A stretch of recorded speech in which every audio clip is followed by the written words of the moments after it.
주의 뜻을 따라 잘 걸어가는 우리 모두 되게 하여 주옵시고, 천국에서뿐 아니라 이 땅에서도 어떤 상황에서든지 우리 입에 찬양이 끊이지 않게 하여 주옵소서.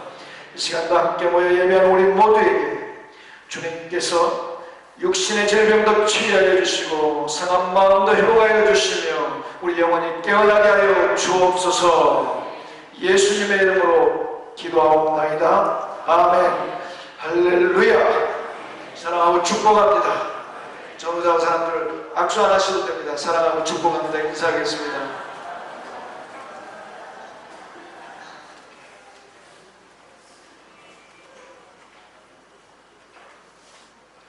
지난주에 심령이 가난한 자 3절 말씀을 전했고, 오늘은 애통하는 자는 복이 있나니 그들이 위로를 받을 것이며 4절 두 번째 팔복 두 번째 복을 말씀 전하겠습니다. 이 애통하는 자에서 이 애통이라는 게 헬라어가 텐데오라는 말입니다. 이 말이 가슴이 찢어지고 아프도록 처절하게 슬피 우는 것을 텐데오, 애통이라고 이야기합니다. 애통은 한자대로 슬퍼하고 통, 아파하는 거죠. 마음이 찢어진다는 거죠.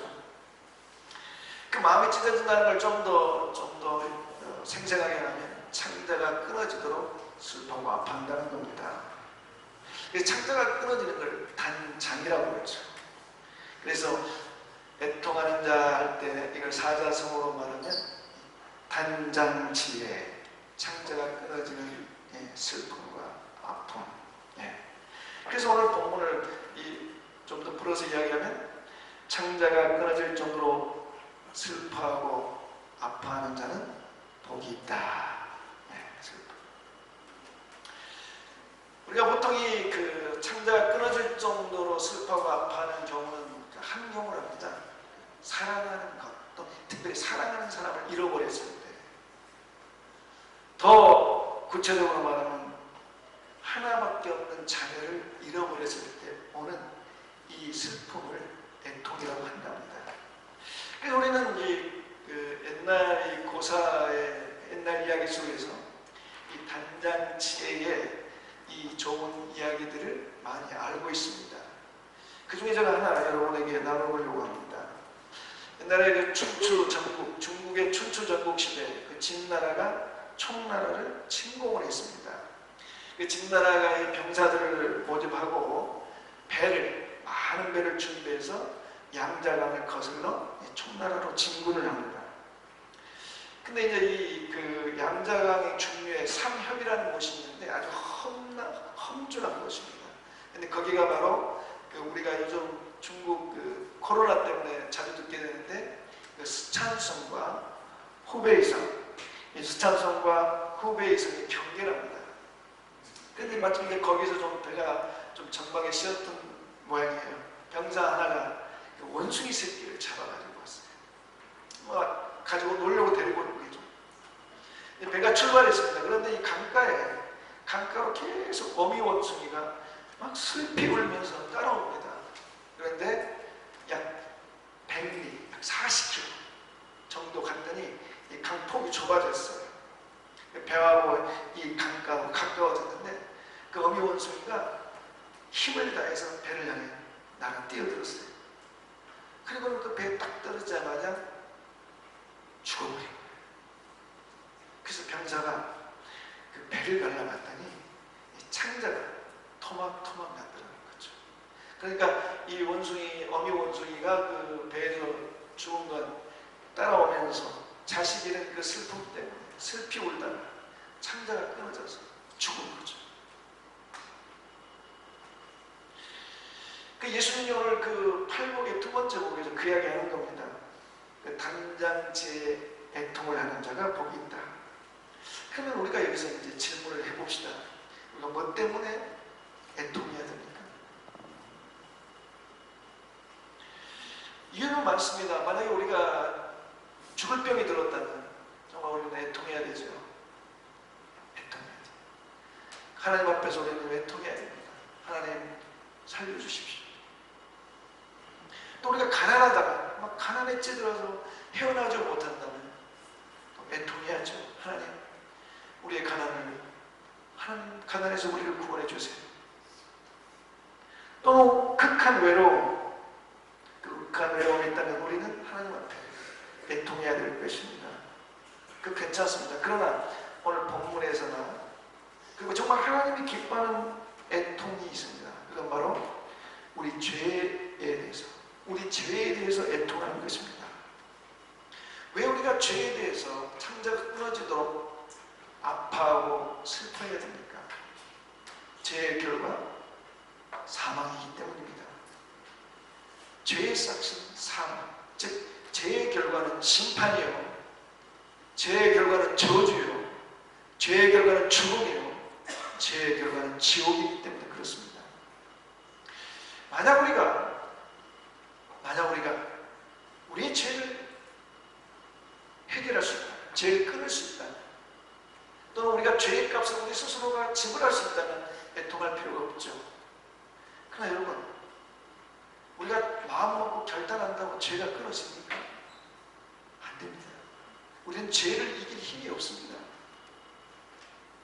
그리고 사회에는 죄에 따라 형량이 있지만 하나님께서 정하신 죄의 형량은 뭡니까? 가볍든 무겁든 어떠한 죄라도 죄의 값은, 지불해야 될 값은 죽음입니다. 그러니까 우리 스스로 죄를 해결할 수가 없습니다. 그래서 우리는 하나님 앞에 애통해야 되는 겁니다. 하나님, 내가 죄인이고 내가 나의 죄를 스스로 해결할 수가 없습니다. 어떻게 하면 좋습니까? 그 애통하는 자에게 하나님은 우리 주 예수 그리스도의 십자가의 보혈로 우리 죄를 씻으시고 우리를 죄에 없다 하시고 우리에게 구원의 역사를 베풀어 주십니다. 그래서 우리는 죄에 대해서 애통할 때 하나님께서 우리를 기뻐하시고 우리의 죄의 문제를 해결하여 주시는 것입니다.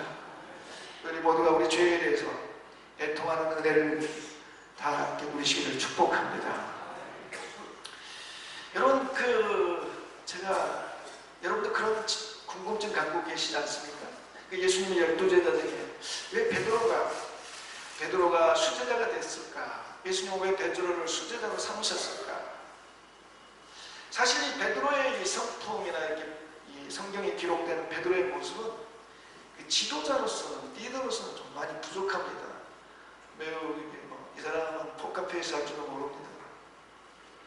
그리고 굉장히 감정적이고 나서기 좋아하고 그렇잖아요.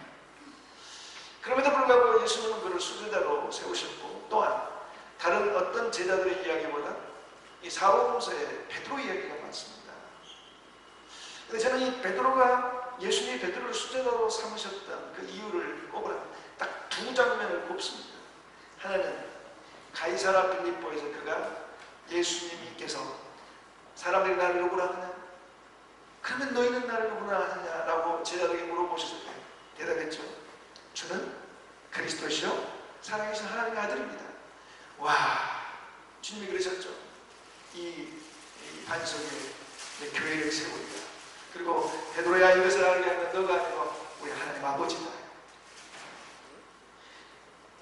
이것과 함께 많은 장면이 있는데, 또 하나는 베드로를 예수님이 수제로 삼을 수 있었던 그 삼았던 두 번째 그 장면은 바로 베드로가 통회하는 장면입니다.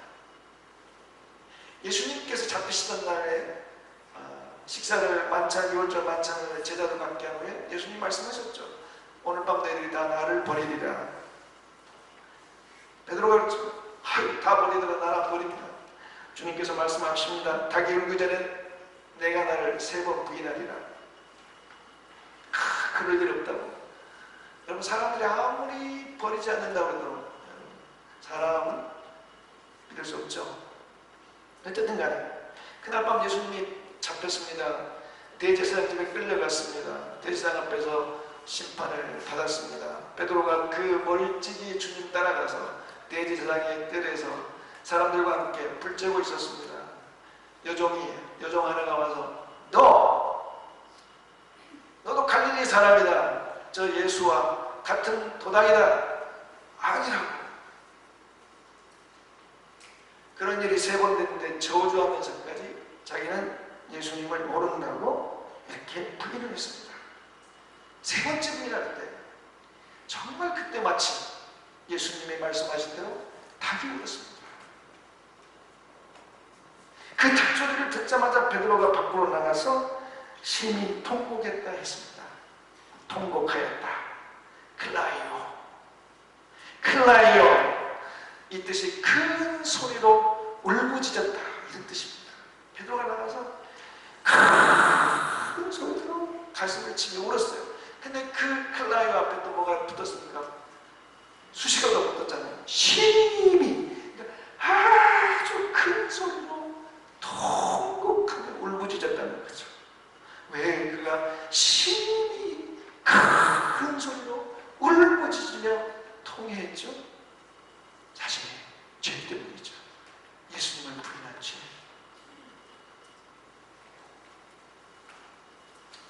여러분, 왜 성경에 이 베드로의 이야기, 통회하는 이야기를 기록해놨을까 보네요.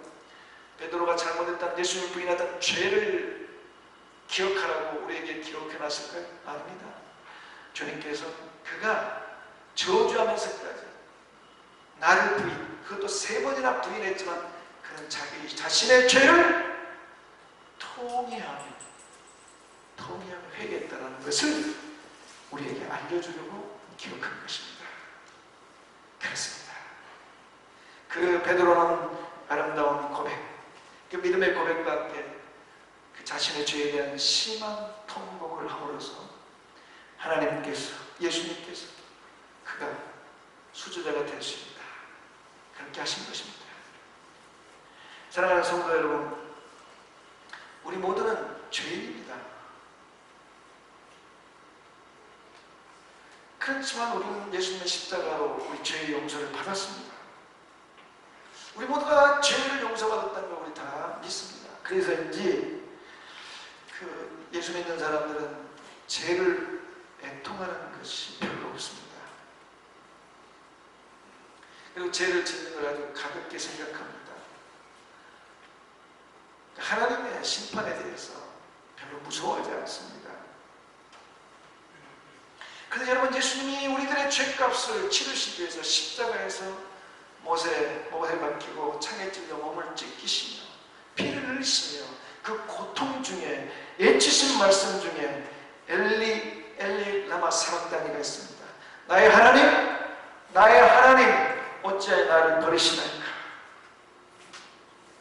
여러분, 그때 그 외치실 때 주님도 육신의 고통과 아픔, 심령의 비탄이 있었지만 그걸 지켜보는 하나님 아버지의 마음은 어떠했을까?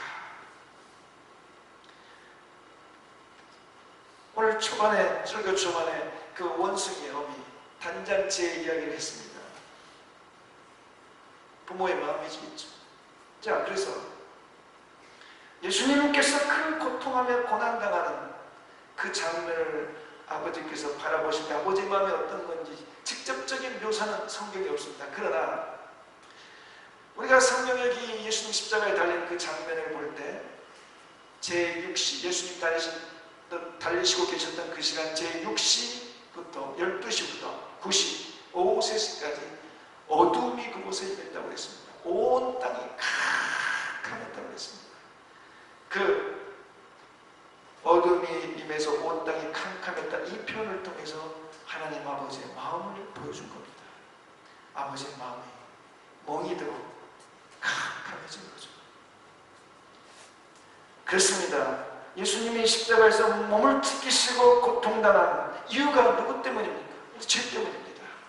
하나님의 마음이 캄캄해서 앞도볼 수 없을 정도의 하나님 아버지의 마음이 이유가 뭡니까? 저와 여러분의 죄 때문입니다. 죄는 그만큼 심각한 겁니다. 그래서 우리는 베드로처럼 우리가 죄인인 것과 우리 죄에 대해서 애통하며 회개해야 될 줄 믿습니다. 그러면 우리는 또 질문을 합니다. 그렇다면 우리가 뭘 회개해야 되는가?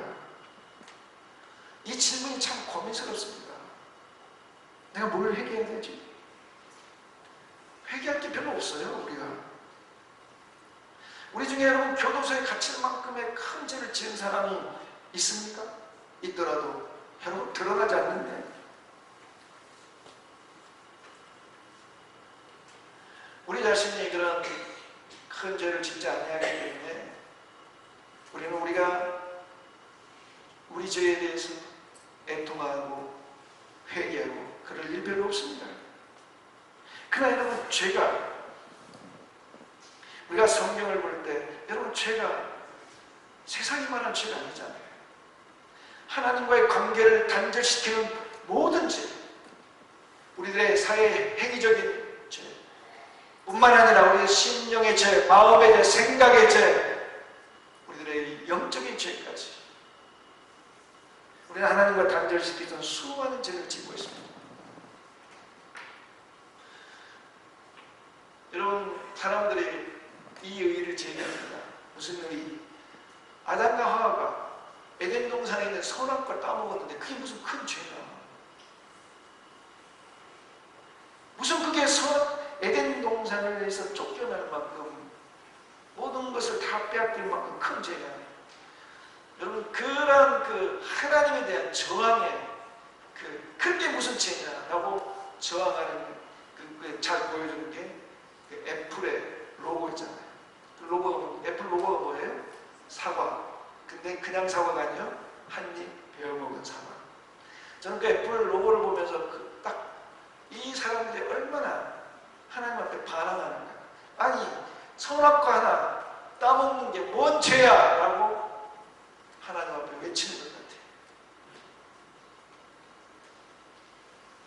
그렇습니다. 사람들은 죄가 아니라고 이야기합니다. 나는 죄가 없어 라고 이야기합니다. 내가 무슨 애통을 해야 돼? 그러나 성경은, 하나님께서는 우리들의 이 드러나는 우리가 모두가 알 수 있는 죄뿐만 아니라 하나님의 말씀에 거역하고 하나님과 관계를 단절시키는 모든 우리들의 마음의 생각과 우리들의 영적인 죄도 죽어야 될 죄라고 하나님은 말씀하십니다. 그럼에도 불구하고 우리는 우리가 죄인이라는 사실을 보지 못합니다. 우리의 죄가 얼마나 심각하다는 것을 우리는 보지 못합니다. 그래서 우리가 볼 수 없게 우리가 죄인이라는 사실, 우리는 영원한 심판을 받을 수밖에 없는 죄인이라는 사실과 우리가 지금 하고 있는 생각과 일들이, 행동들이 얼마나 하나님 앞에 큰 죄라는 것들에 대해서 우리는 보지 못합니다. 볼 수 없는 눈 가리개가 우리에게 있습니다. 여러 개가 있죠. 예를 들면 지난주에 말한 것처럼 돈에 대한 탐욕, 하나님을 보지 못하게 하고 우리가 죄인이라는 걸 보지 못하게 하는 눈 가리개입니다. 여러 개가 있지만 저는 오늘 두 가지를 이야기하려고 합니다. 하나는 우리들의 의로운 행위, 둘째는 우리들의 신실한 종교 행위입니다. 그걸 잘 이야기하는 게 바로 이제 바리새인과 세리의 기도입니다.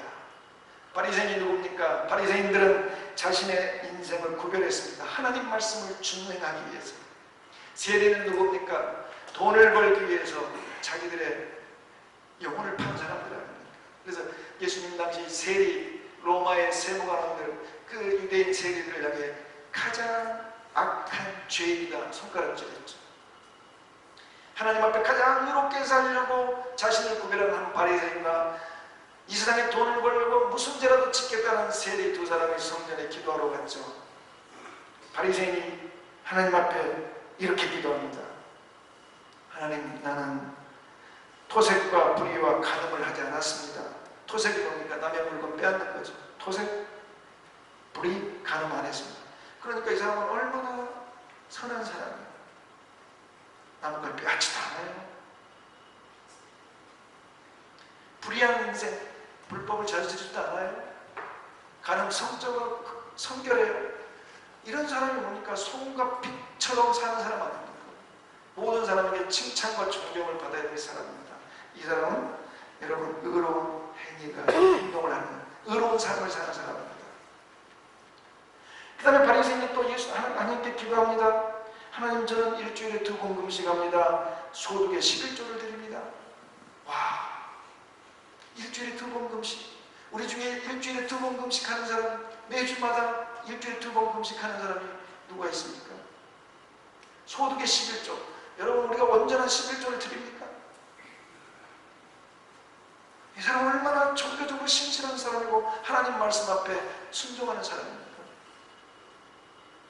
대단한 분은 이런 사람은 사회적으로도 존경받고 칭찬받아야 되고, 여러분 교회 내에서도 이런 사람이 있다면 존경받고 똑같은 받아야 됩니다. 근데 하나님 뭐라고 그랬습니까? 하나님 이 사람 의롭다 하지 않았습니다. 하나님 이 사람 의롭다 하지 않았습니다.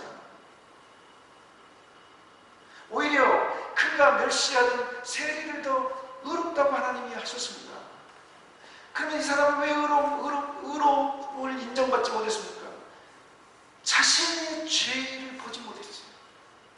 자신이 교만한 죄. 여러분, 하나님이 가장 싫어하는 죄가 뭡니까? 교만, 탐입니다. 천사가 왜 사탄이 되었습니까? 그가 높아지려 해 교만죄 때문에. 그런 이야기합니다. 하나님 앞에, 하나님 나는 다른 사람과 같지 않습니다. 난 다른 사람과 같지 않게 의롭습니다. 나는 다른 사람과 같지 않게 신실합니다. 하나님, 나는 저 세리와도 같지 않습니다. 내가 얼마나 의롭고 얼마나 신실하고 얼마나 경건한지 하나님 아시죠?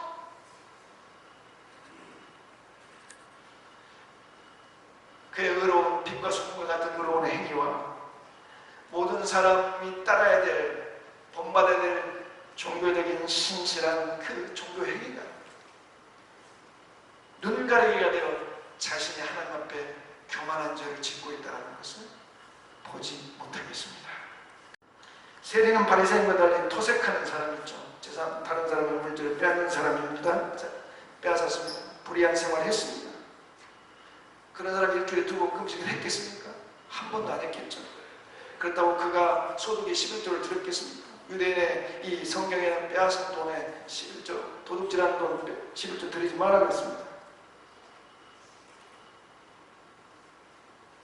자신은 자신이 죄인이기 때문에 그 자신의 삶 자체가 하나님 앞에 온전할 수 없었기 때문에 눈 가리기가 없었습니다.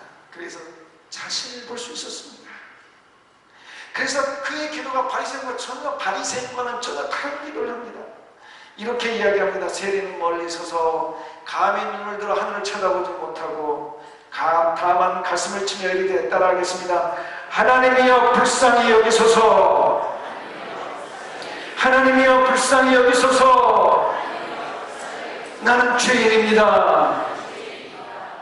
세리는 말했습니다. 하나님, 난 죄인입니다. 나는 나의 죄를 내가 해결할 수 없습니다. 나는 나의 죄 때문에 심판받고 저주받고 지옥 가야 되는 자입니다. 하나님, 그러니 나를 불쌍히 여겨주시고 나를 구원하여 주옵소서.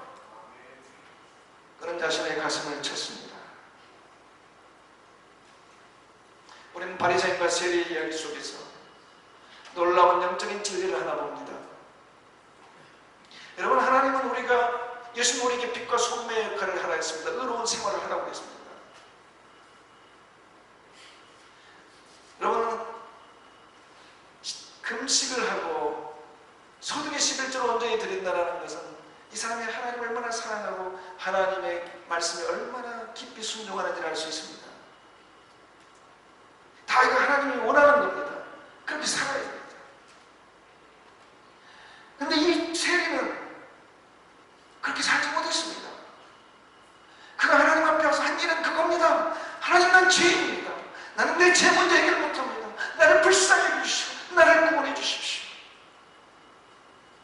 자, 바리새인의 의롭고 경건한 그 행위, 세리의 애통하는 회개, 하나님이 뭘 더 의롭다고 인정해 주셨습니다.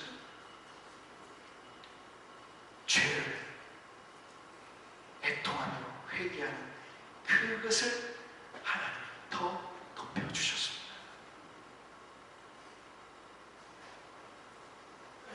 그렇습니다. 우리가 빛과 소금의 삶을 사는 것도 중요하고, 우리가 경건하고 신실한 주님 앞에 말씀을 순종하는 것도 중요합니다. 그러나 더 중요한 건 우리가 죄인이란 것과 우리가 죄에 대한 여러분 그 애통함, 그 회개가 필요합니다. 어떤 미국 인사가 인도에 나병 환자촌을 가서 그들을 위해서 헌신하며 복음을 전하고 있었습니다. 근데 이 사람이 막 나병원들을 돌보면서 자신에게 두려움이 하나 있었어요. 뭐냐? 내가 나병에 걸리면 어쩌지? 나도 나병에 걸리면 어쩌지? 그런데 어느 날 오른쪽 뒤 발꿈치가 부어올랐습니다. 큰일 났네. 별로 감각도 없는 것 같아.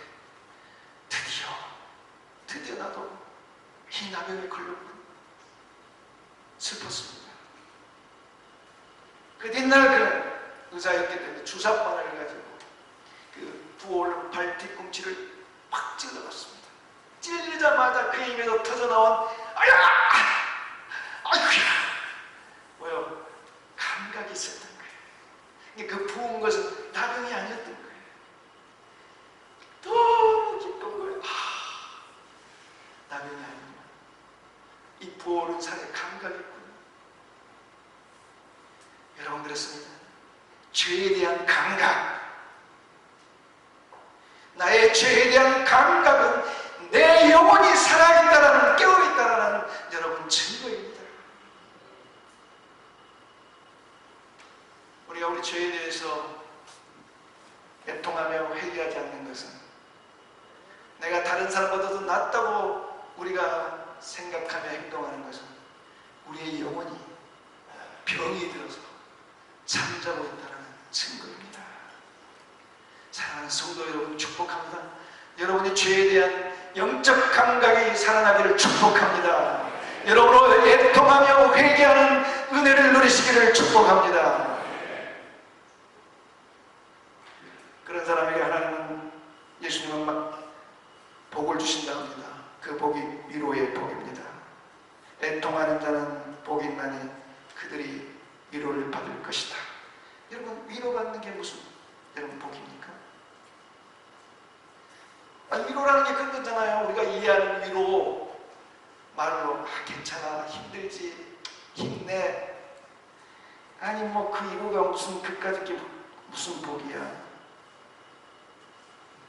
그러나 위로라는 헬라 원어를 보면, 파라클레돈 타이라는 이 헬라 원어를 보면 우리가 생각하는 위로가 아닙니다. 파라클레돈 타이라는 이 단어의 원형은 파라클레오입니다. 파라클레오, 파라 곁에서, 클레오 크게 외치다는 겁니다. 누군가가 옆에서 크게 외쳐준다. 애통하는 자는 복이 있나니 누군가가 곁에서 크게 외쳐준다. 곁에서 크게 외쳐준다는 이유는 겁니다. 그 사람이 심판대 앞에 섰을 때 누군가가 그 사람을 위하여 대신 큰 소리로 변호해 준다는 그런 뜻입니다. 그래서 파라클레오의 그 명사의 파라클레토스는 변호사 내지는 성령님 뜻입니다. 그러니까 애통하는 자, 내가 죄 때문에, 나의 죄 때문에 애통하며 회개할 때 그 누군가가 내 곁에서 나의 죄에 대해서 여러분 변호해 준다는 겁니다. 그래서 그 예를 성경에서 보여줍니다. 예수님이 십자가에 달렸습니다. 양쪽에 죄인 둘이 달렸습니다. 강도가 달렸습니다. 흉악한 강도들입니다. 한 강도가 예수님을 조롱하고 비난합니다. 너가 하나님의 아들이냐? 그럼 왜 여기 달려있냐? 그러자 다른 한 강도가 그 강도를 꾸짖습니다. 우리는 죄인이라서 이 십자가형 받는 건 당연하지만 저건 그렇지 않다. 그러면서 자기가 죄인이라는 걸 그렇게 인정하고 그 십자가형을 받아도 부족함 없는 그런 죄인이라고 말하면서 예수님께 부탁하죠. 예수여, 당신의 나라에 임하실 때 나를 기억하소서. 당신의 나를 천국에 데려가 주세요. 여러분, 천국은 죄가 없어야 가는 곳인데 이 흉악한 죄인이, 강도가 예수님에게 천국을 달라고 합니다. 그러자 예수님이 대답합니다. 내가 진실로 내게 이르노니 오늘 내가 나와 함께 남원에 있으리라. 오늘 너 죽으면 나와 함께 천국에 있는다. 우리는 그래서 여기까지 딱 생각을 멈춥니다. 그래서 이 사람은 천국 같구나 이렇게 생각합니다. 그러나 우리의 생각을 좀 더 넓혀봅시다. 이 강도가 죽었습니다. 천국 갈 것이냐 지옥 갈 것이냐 그 하늘에서 신문을 받습니다. 심판을 받습니다. 여러분, 천국은 죄가 없어야 들어갑니다. 그래서 그 천국 지옥 이게 가르는 그 심판관이 이 사람에게 너는 죄인이니까 지옥이야 라고 말합니다. 분명히 예수님이 나보고 천국이라고 했는데 그러나 너 지옥이야. 그러면서 그 말 듣고 고개를 숙입니다. 돌아서려는데 예수님이 그의 손을 곁에서 잡습니다. 예수님이 그의 손을 곁에서 잡고는 그 천국 지옥을 판별하는 판관에게 크게 외칩니다. 이 사람의 죄값은 다 해결되었다. 이 사람의 죄의 값은 내가 십자가에서 다 지불하였다. 그러므로 이 사람은 죄가 없다. 할렐루야. 예수님이 그의 곁에서 크게 외쳐서 그의 죄에 대해서 변호해 줌으로 인해서 그는 무죄가 되었습니다. 지옥 대신 천국을 갔습니다. 우리도 마찬가지입니다. 우리가 우리들의 죄를 고백할 때마다, 우리가 비록 애통하진 않을지라도 우리가 우리의 죄를 주님 앞에 고백할 때마다 주님 우리 곁에 서서 이 사람은 죄가 없다. 그 죄값 내가 다 십자가에 씻었다. 어떤 사람은 죽을 때 자기를 데리러 오는 사자를 봅니다. 야야, 나 데리러 왔다. 죽음의 사자죠. 두려워합니다. 그렇습니다. 악한 사탄 마귀는 우리들의 죄값을 찾으려고 우리 곁에 있습니다. 우리의 죄가 여기 위에까지 차면 그들의 심판과 형벌을 주려고 합니다. 그때 주님, 우리가 정말 그런 두려움 속에, 죄에 대한 두려움 속에 주님 앞에 애통하며 회개할 때 예수님은 우리 손을 꼭 붙잡고 옆에서 그 악한 우리들의 죄값을 찾으려고 하는 그들에게 외치십니다. 이 사람의 죄는 내가 십자가에서 다 해결하였노라. 할렐루야. 사랑하는 성도 여러분, 우리 모두 우리들의 죄를 애통하며 회개함으로 우리 곁에서 우리에게가 죄가 없다고 외쳐주시는 우리 주 예수의 위로를 받아 심판과 저주 대신 구원과 은혜를 누리는 은총이 여러분에게 충만하시기를 축복합니다. 축복합니다. 축복합니다. 주여 일창 기도합니다. 주여